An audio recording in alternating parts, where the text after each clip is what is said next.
3.1, angle relationships, parallel lines cut by a transversal. If you have colors available to you, highlighters and different colors or different colored pens, I recommend that you pause this video and grab them now. Angle relationship, linear pair. Sketch and label the color angles. There are many differences in this picture, and then we're going to describe it in words and talk about the mathematical facts. So this diagram is showing M parallel to N, and really the thing that you need to add to the diagram to show that those are parallel are arrows that face the same direction. They could be facing to the right instead, but arrows on both lines show that those two lines are parallel. There's a shorthand for describing that two lines are parallel. It looks like this. M is parallel to N. These two slash lines is a shorthand for parallel. So these two lines are the parallel ones, and then they're being cut by what's called a transversal. So line T, this guy right here, is your transversal, which means that it's intersecting both lines at no particular angle. It's just that it intersects both. So technically it could intersect straight up and down at a 90-degree angle, but at this point, if we're looking at the right-hand side, it looks like it's cutting it maybe at like a 60-degree angle here and cutting through the two parallels. So what makes something a linear pair? The root word of linear is line. So it's two angles that are adjacent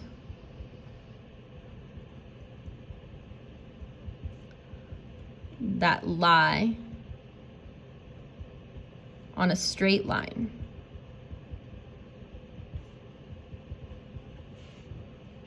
Two angles that are adjacent that lie on a straight line. So you're using these three straight lines to identify your linear pairs. There are a lot of linear pairs on this diagram, and so I'm going to use my highlighter to kind of talk about each line individually, and we're just going to highlight one set of linear pairs on each of these intersections. So see how the transversal intersects at two spots.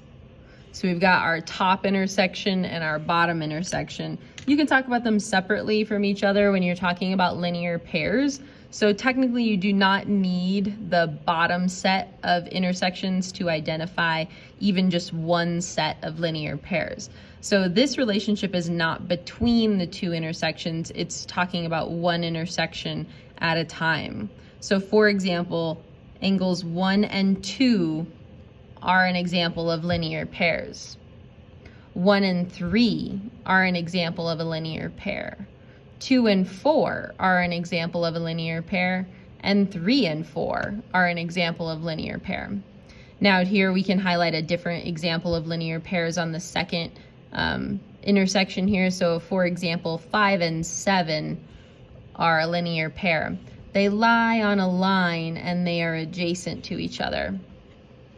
The fact that you need to know, the mathematical fact that goes with a linear pair, is that the two angles add to 180 degrees. So 1 plus 2 is 180 degrees. 1 plus 3 is 180 degrees. 5 plus 7 is 180 degrees, so on and so forth. Next, vertical angles. Vertical angles are created by the intersection of two straight lines, and they are across from each other.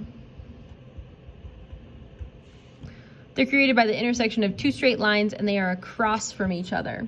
So I'm going to switch colors here. We're going to highlight. So again, vertical angles are on one set of intersection, not between them. So you're not looking at both intersections at the same time. So notice I'm using my finger to cover up one intersection. So for example, angle 3 and angle 2 are vertical angles. Now we can highlight a different set of vertical angles on the second one. Angle 5 and angle 8 are an example of vertical angles. They are on an intersection of two straight lines, and they are across from each other. The mathematical fact that's true is that they will always be equal.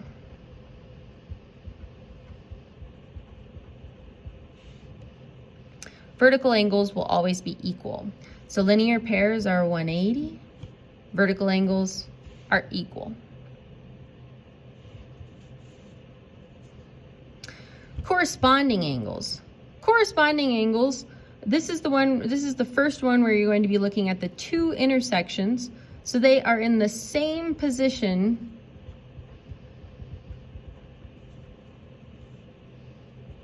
on each intersection. And they are equal.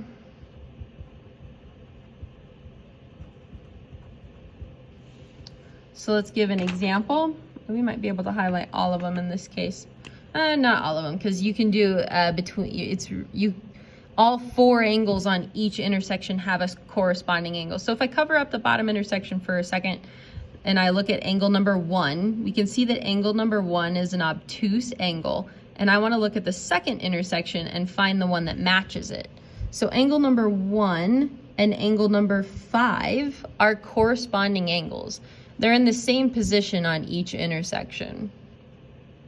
So another example would be angles 2 and 6, 4 and 8, 3 and 7 would be corresponding angles. They're in the same position on each intersection. Alternate exterior angles. I think the best way to see this one is to highlight the example to start it off. So alternate exterior angles are ones that are outside of the sandwich of your parallel lines. So if you can see that you've got your two parallel lines here, and you're looking on the outside of your parallel lines. So I kind of think about it like a hamburger shape. So the interior is between your parallel lines and your exterior is outside of your parallel lines. So alternate means opposite. We can even write that over here. So you're looking for opposite exterior angles. So an example of opposite exterior angles would be angle number 1 and angle number 8. Those are alternate exterior angles because this area out here is exterior, outside of the parallel lines. So in our description, it's outside the parallel lines and on opposite sides of the transversal. So there's my cutting line, that's the transversal T, and it's on opposite sides of that transversal. So the second example, or the only other example of alternate exterior angles on this diagram would be angle 2 and angle 7. The mathematical fact that's true about alternate exterior angles is that they are always equal. So let's catch up. So vertical angles are equal, corresponding angles are equal, alternate exterior angles are equal. All right, let's take a look at alternate interior angles. So this time we're looking at the inside of our hamburger. So you're looking at the interior of your parallel lines. You're looking at the meat of your sandwich here. And we're looking for alternate interior angles. So that means ones that are alternating on the inside, so alternating opposite sides of the transversal. So this example, the alternate interior angles would be 3 and 6. And then another example would be 4 and 5. I'll use my yellow for that. 4 and 5. So they are inside the parallel lines and opposite of the transversal.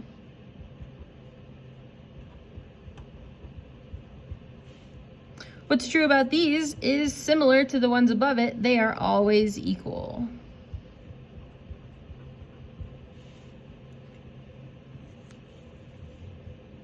All right, next is called same side exterior angles. So again, we're talking about outside of the parallel lines. I'm going to kind of highlight that with my squigglies. So we're looking at the exterior and we're looking at the same side exterior angles. So that means angle 1 and angle 7. They are on the same side of the transversal and they are on the exterior of the parallel lines. So our description is outside the parallel lines, whoops, and on the same side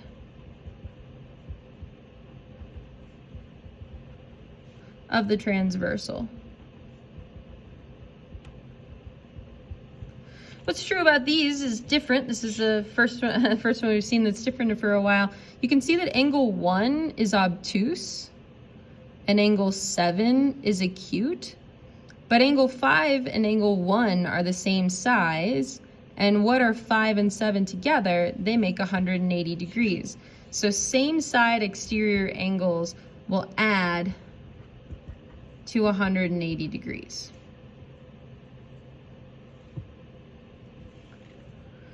Finally, same side interior angles. So I'm going to highlight our interior again. We've got inside the parallel lines.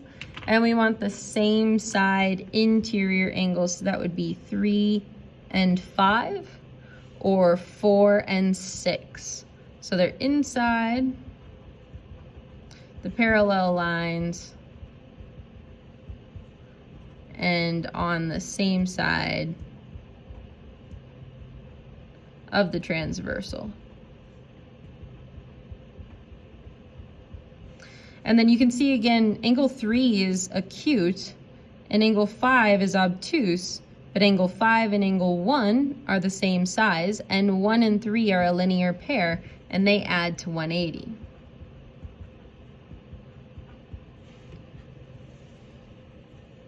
So really your choices are, there's only 2 choices. They are either going to be equal or they are going to add to 180. So you just have to decide which angle pair are you talking about and then determine how to use that to solve these problems. So let's take a look at our first problem here. The directions say, find the missing angle measurements. Be sure you can justify each step. So we've got our diagram here. This guy right here in the corner means 90 degrees. That means that A is 90 degrees. A and B are across from each other on 2 straight lines. So that means that B is also going to be 90 degrees. I can also tell that these are a linear pair. 90 and 90 makes 180, which means that this final corner is also going to be a 90-degree angle. So that's another 90. And then I can see that this is inside of a triangle. Triangles sum to 180 degrees, if you didn't remember that. So 30 plus 90 plus something is 180 degrees, or 33 plus 90.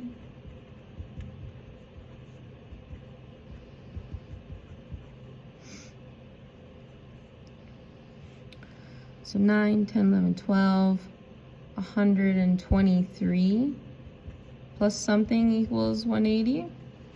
And then we're going to subtract. So 180 minus 123 is 57. Oops, sorry, you couldn't see that. 57. So then A equals 90, B equals 90, and C equals 57. You can check that. 90 plus 33 plus 57 is 180 degrees. All right, problem number 2. 118. 118 is across from B, so I know B is equal to 118. Those are vertical angles across from each other. 118 and A are a linear pair, so we're going to subtract 180 minus 118, which is 62. And then A and C are vertical angles, so if this is 62, then C also equals 62. All right, let's take a look at this one. 96, A, and 41, those all together lie on a line. So 96 plus 41 plus something for A is 180. So we'll do 96 plus 41, which is 137. And then 180 minus 137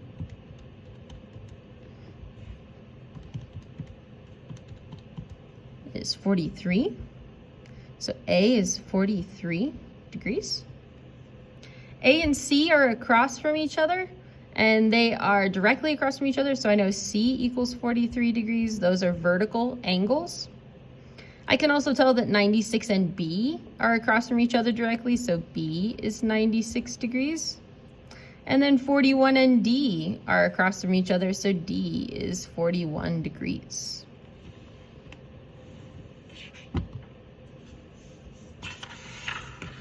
All right, we've got a parallels. This is the first time we're looking at parallels.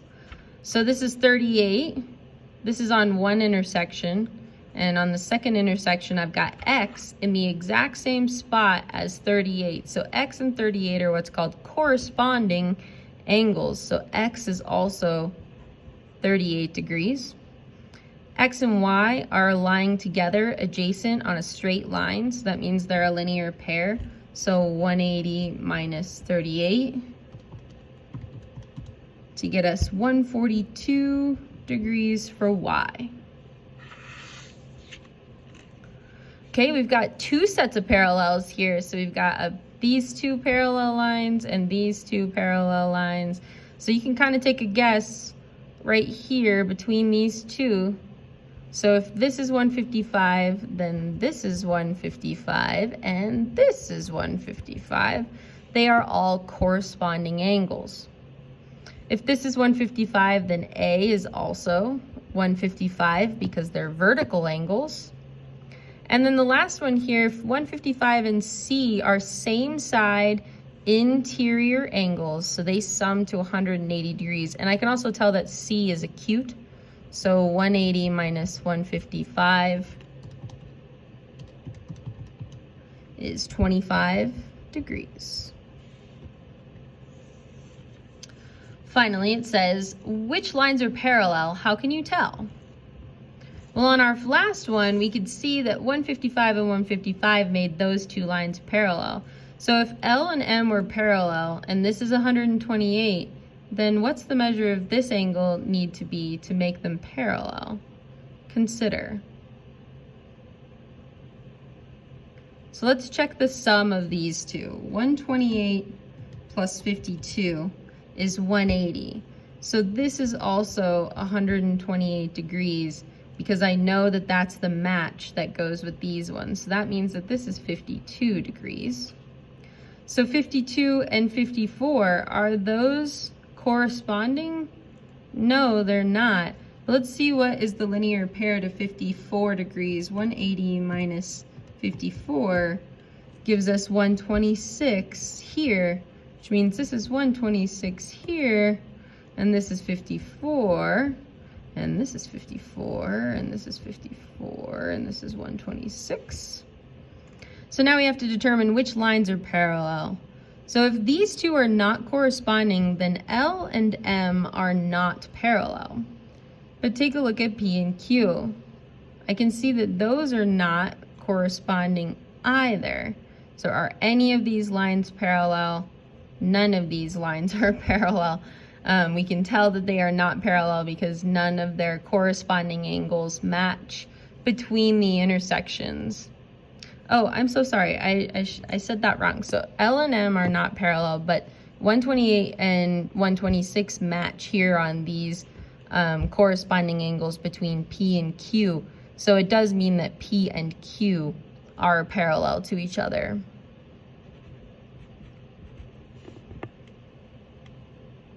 Thank you.